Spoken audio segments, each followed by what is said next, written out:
Stop asking, stop pleading, stop looking outward as if your good is somewhere distant, delayed, or denied. There comes a moment when the soul must rise and speak not from lack, but from divine certainty.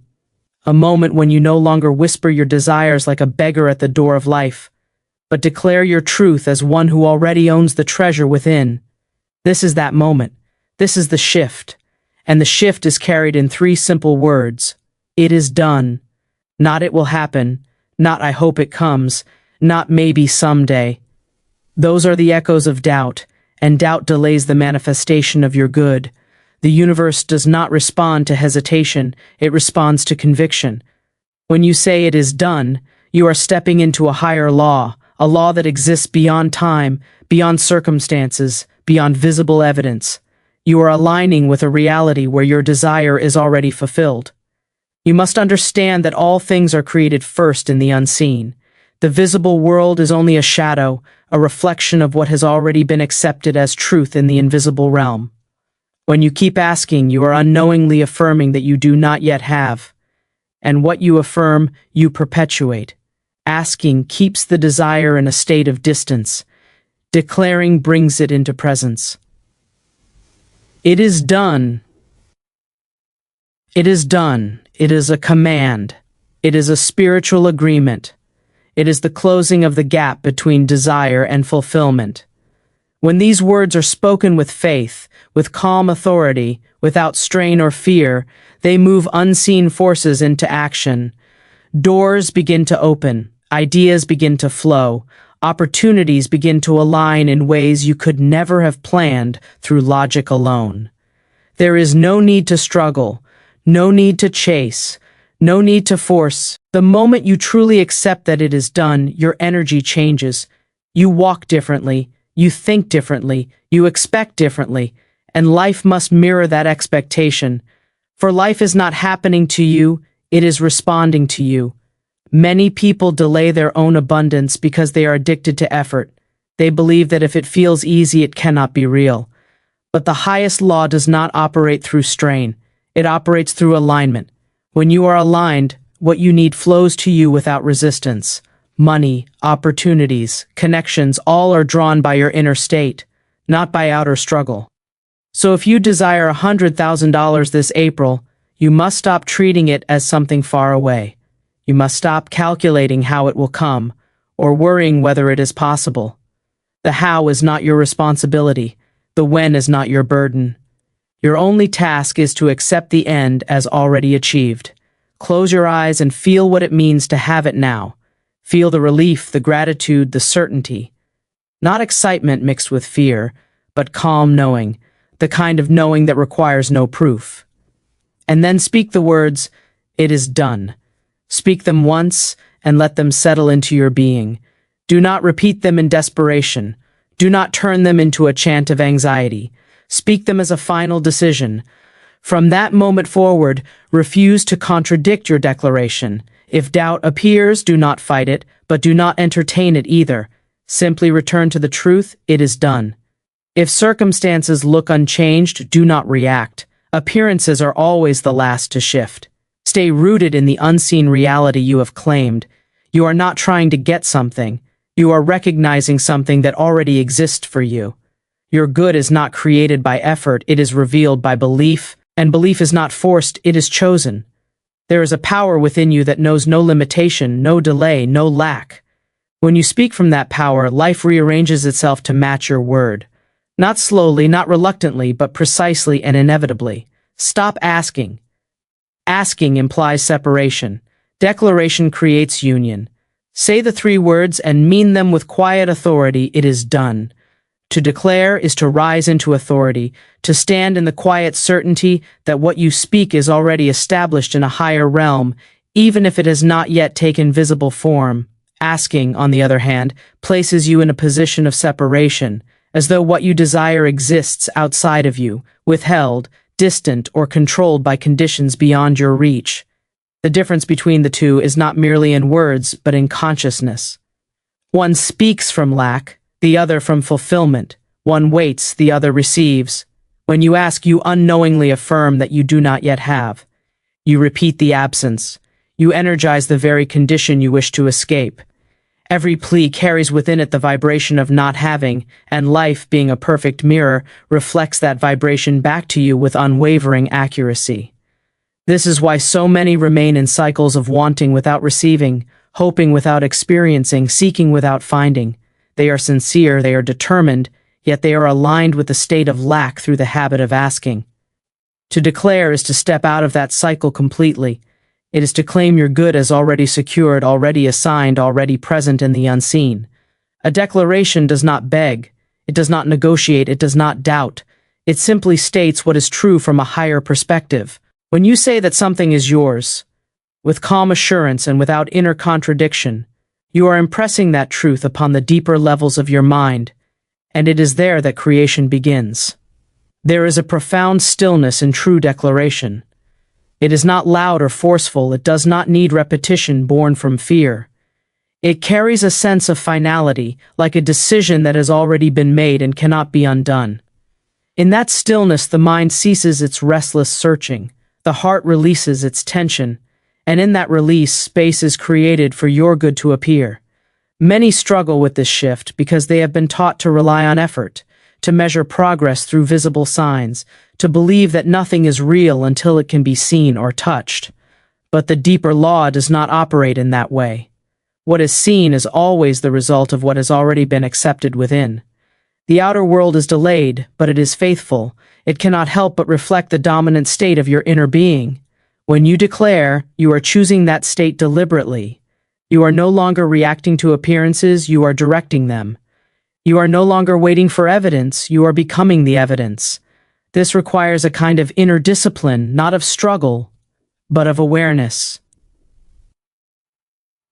Ways in which you return to asking, to doubting, to wondering if it will happen. Each time you do, you momentarily step out of the state of having and back into the state of wanting. The key is not to fight these moments, but to gently correct them. To notice when your thoughts drift into uncertainty, and to return without strain to your declaration, not with urgency, but with calm recognition. As though you are reminding yourself of something that is already settled. This gentle persistence is far more powerful than forceful repetition. It is also important to understand that declaration does not mean ignoring reality in a careless way. It means recognizing that what you see is not final. It is only a reflection of past thoughts, past beliefs, past assumptions. You are not bound by it unless you continue to agree with it. The moment you declare a new truth and accept it inwardly, you begin to create a new reflection, one that will appear in its own perfect time. There is no need to rush this process. Time itself is shaped by your state of consciousness. When you are anxious, time feels slow, delays seem real, and impatience grows. But when you are certain, time loses its pressure. You are no longer waiting because in your awareness it is already done. And in that state, things often move more quickly than expected because there is no resistance to slow them down. Declaration also brings a sense of dignity. You no longer feel at the mercy of circumstances or dependent on external approval. You recognize that your good comes from a deeper source, one that is always available, always responsive, always aligned with your highest benefit. This recognition changes the way you carry yourself, the way you speak, the way you move through the world. There is a quiet confidence that others can feel, even if they cannot explain it. This is not about pretending or forcing belief. It is about choosing where you place your attention and what you accept as true. You may not feel complete certainty at first, and that is natural. But each time you declare, each time you return to that state of knowing, you strengthen it. Over time, it becomes more natural, more stable, more real to you than any outer condition. You begin to notice small shifts, subtle changes, unexpected opportunities. These are not coincidences. They are the early reflections of your inner declaration. They are signs that the unseen is taking form. A conversation leads to a new idea. An idea leads to an action opens a door. What once seemed unlikely begins to unfold with surprising ease, and all of it traces back to that initial decision, that moment when you stopped asking and chose to declare, that moment when you moved from uncertainty into certainty, from separation into alignment, from desire into possession. It is a simple shift in language, but a profound shift in consciousness, one that transforms not only what you receive, but who you become in the process. To assume it is already yours is to enter a state of quiet possession, a mental and spiritual acceptance that what you desire is not approaching, not being prepared, not on its way, but already belongs to you in a realm that is more real than appearances. This assumption is not imagination for the sake of comfort. It is a deliberate alignment with a deeper truth, where creation is complete before it becomes visible. The outer world is always catching up to what has already been accepted within, and so the moment you assume ownership inwardly, the process of outward expression is set into motion. Most people are trained to believe that ownership begins when something becomes physical, when money is in the account, when the opportunity is confirmed, when the result can be seen and measured. But this way of thinking keeps everything at a distance, because it places the cause outside of the self. True possession begins in consciousness. The moment you accept something as yours without resistance, without doubt, without the need for proof, you establish a new inner reality, and that reality must eventually reflect itself in form. This is why assumption is so powerful. It bypasses the need for constant effort and replaces it with alignment. Instead of trying to get something, you are recognizing that it is already given. Instead of striving, you are receiving. This does not mean that you become passive or indifferent. It means that your actions flow from a place of certainty rather than desperation. There is a difference between working towards something and moving from the feeling that it is already yours. One is driven by lack, the other by fulfillment. When you truly assume that something is yours, your thoughts begin to change naturally. You no longer question whether it will happen because in your awareness it already has. You no longer compare yourself to others or measure your progress against external timelines because you are not waiting. You are simply allowing what is already established to appear. This creates a sense of calm that is often misunderstood. It is not laziness or complacency, it is confidence without tension. Your emotions also shift under this assumption. Anxiety begins to fade, because there is nothing to worry about when the outcome is secure. Doubt loses its hold, because there is no uncertainty in possession. Even excitement becomes more refined, less frantic, more grounded. You feel a steady sense of gratitude, not for something that might come, but for something that is already yours in essence. This gratitude is not forced, it arises naturally from the state of having. It is important to guard this state, because the world will constantly present you with reasons to abandon it. Appearances may suggest delay, circumstances may seem unchanged, and others may express disbelief. But these are only reflections of past assumptions, not indicators of your current reality. If you react to them with doubt, you momentarily step out of the state of possession and back into the state of wanting. The key is not to deny what you see, but to refuse to give it authority over what you know within. Assumption requires a kind of inner loyalty. You must remain faithful to your chosen state, even when it is not yet supported by evidence. This is where many turn back, because they seek validation too quickly. They want immediate confirmation, visible signs, reassurance from the outer world. But the outer world is always a step behind. It cannot lead. It can only follow. Your role is to lead through your assumption, to hold the inner reality steady until it becomes visible. There is also a subtle shift in identity that occurs when you assume something is yours. You begin to see yourself differently. You are no longer someone who hopes to have, but someone who already has. This change in identity influences your behavior in ways that are both obvious and hidden. You may speak with more confidence, make decisions with greater clarity, or feel drawn to opportunities that you would have previously overlooked. These changes are not forced, they arise naturally from your new state of being. Even your perception of time begins to change. When you are waiting for something, time feels slow and heavy. Each day without evidence seems like a delay, but when you assume it is already yours, time loses its urgency. You are not waiting for an event, you are living from a completed reality. This often accelerates the appearance of results, because there is no resistance created by impatience or doubt. It is also worth noting that assumption does not require perfection. You do not need to maintain flawless belief at every moment. There will be times when doubt arises, when old patterns of thinking attempt to return. This is natural. What matters is not the absence of doubt, but your response to it. Each time you notice yourself slipping into uncertainty, you have the opportunity to return to your assumption, not with force, but with gentle recognition, as though you are remembering something that you briefly forgot. The simplicity of this practice is what makes it so profound. There are no complicated techniques, no elaborate rituals, no external conditions that must be met. It is a shift in awareness, a decision to accept a new truth. And yet, because it is so simple, it is often overlooked. The mind seeks complexity, believing that something powerful must also be difficult. But the deepest laws operate with ease. They respond to clarity, to conviction, to the quiet acceptance of what is already true. As you continue to assume that your desire is already yours, you may begin to notice that life organizes itself in unexpected ways. Situations align, people appear, ideas emerge, and paths open that you could not have predicted. These are not random occurrences. They are the natural outflow of your inner state. The unseen is taking shape, guided by the assumption you have chosen to hold. Each step leads to the next, often in ways that seem almost effortless. And through this process, you come to understand that you were never separate from what you desired.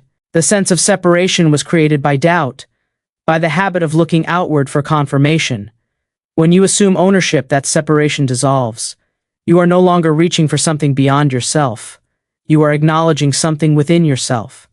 And in that acknowledgement, the boundary between desire and fulfillment disappears. To align your energy with completion is to step into the frequency of fulfillment before any outer evidence appears. To embody the feeling, the mindset, and the quiet certainty of someone who has already received. It is not about pretending or forcing emotion, but about consciously choosing a state that matches the end result rather than the current appearance. Most people live in reaction to what they see, allowing circumstances to dictate how they feel, but alignment requires the opposite. You decide how you feel first, and life follows that decision with remarkable precision. Completion carries a very specific energy. It is calm, settled, and unwavering. It does not rush, it does not strain, it does not chase. When something is complete, there is no urgency attached to it. There is no question of whether it will happen, because it already has, in the only place that truly matters. This is the state you must enter if you wish to see your desires reflected outwardly. Not the state of wanting, not the state of trying, but the state of having. When you are aligned with completion, your thoughts naturally reflect that alignment. You no longer entertain ideas of lack or delay, because they do not belong to your current state. Just as someone who already possesses something does not spend their time wondering if they will get it, you begin to think from a place of ownership. Your inner dialogue shifts from questioning to knowing, from uncertainty to quiet assurance. This shift is subtle, yet it carries immense power, because your thoughts are constantly shaping the pattern that life follows. Your emotions also become more stable when you align with completion. There is a sense of ease that replaces the tension of wanting. You are not riding waves of hope and disappointment, but resting in a steady awareness that what you desire is already secured. This emotional stability is often misunderstood, because it does not look like excitement or intensity. It is deeper than that. It is a grounded feeling of sufficiency, a sense that nothing is missing, even if the outer world has not yet caught up. This does not mean that you lose your desire or your motivation. It means that your desire is no longer tied to neediness. You can still take action, make plans, and move forward, but your actions are no longer driven by fear or urgency. They are guided by clarity and confidence. You are not trying to make something happen, you are allowing something that is already done to unfold through you. One of the greatest challenges in maintaining this alignment is the tendency to check for results. The mind wants confirmation, wants proof that the inner shift is working. It looks to the outer world and asks, "Is it here yet?" But this question itself pulls you out of alignment, because it places you back in the state of waiting. Alignment with completion requires trust, not blind belief, but a steady knowing that the process is already in motion, even if it is not yet visible. Each time you feel the urge to check, to measure, to question, you have an opportunity to return to your chosen state. Not by forcing yourself to ignore reality, but by remembering that reality is a delayed reflection. What you see now is the result of past states, not your present alignment. Your present alignment is shaping what will appear next. This understanding allows you to remain steady, even when circumstances seem unchanged. There is also a physical aspect to this alignment. Your body responds to your inner state, and when you are aligned with completion, your posture, your movements, and even your expressions begin to reflect that state. You may find yourself standing a little taller, speaking with more certainty, moving with less hesitation.